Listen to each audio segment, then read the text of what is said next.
പാകിസ്ഥാനെതിരായ ഇന്ത്യയുടെ സൈനിക നടപടി ഉടനെ ഉണ്ടാകുമെന്ന് പാക് വാർത്താവിനിമയ മന്ത്രി അത്താവുള്ള തരാർ. 36 മണിക്കൂറിനുള്ളിൽ ഇന്ത്യൻ സൈനിക നടപടി ഉണ്ടാകുമെന്ന് രഹസ്യാന്വേഷണ വിഭാഗത്തിന്റെ വിവരം ലഭിച്ചതായി അത്താവുള്ള തരാർ പറഞ്ഞു. ഇന്ത്യ ജഡ്ജിയും ജൂറിയും ആരാച്ചാറും കളിക്കുകയാണെന്നും പാകിസ്ഥാന് അക്കാര്യം ഒരിക്കലും സ്വീകാര്യമല്ലെന്നും അത്താവുള്ള ചൂണ്ടിക്കാണിച്ചു. പഹൽഗാം ഭീകരാക്രമണത്തിൽ പാകിസ്ഥാന് പങ്കുണ്ടെന്നുള്ള അടിസ്ഥാനരഹിതവും കെട്ടിച്ചമച്ചതുമായ ആരോപണങ്ങൾ ഉന്നയിച്ചാണ് ഇന്ത്യ ആക്രമണത്തിന് മുതിരുന്നതെന്നും അത്താവുള്ള കൂട്ടിച്ചേർത്തു. പാകിസ്ഥാൻ ഭീകരതയുടെ ഇരയാണ്. ഈ വിപത്തിന്റെ വേദന ശരിക്കും മനസ്സിലാക്കുന്നു. ലോകത്തെവിടെയും അതിന്റെ എല്ലാ രൂപങ്ങളിലും പ്രകടനങ്ങളിലും ഞങ്ങൾ എപ്പോഴും അതിനെ അപലപിച്ചിട്ടുണ്ട്.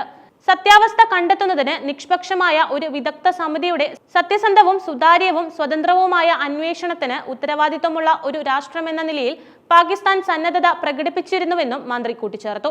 രാഷ്ട്രത്തിന്റെ പരമാധികാരത്തെയും പ്രാദേശിക അഖണ്ഡതയെയും സംരക്ഷിക്കാൻ പാകിസ്ഥാൻ വേണ്ട നടപടികൾ സ്വീകരിക്കുമെന്ന് ആവർത്തിച്ച അത്താവുള്ള ഇരു രാഷ്ട്രങ്ങളും തമ്മിലുണ്ടായിരിക്കുന്ന സംഘർഷങ്ങളുടെ അനന്തരഫലത്തിന്റെ പൂർണ്ണ ഉത്തരവാദിത്വം ഇന്ത്യക്കായിരിക്കുമെന്നും വ്യക്തമാക്കി.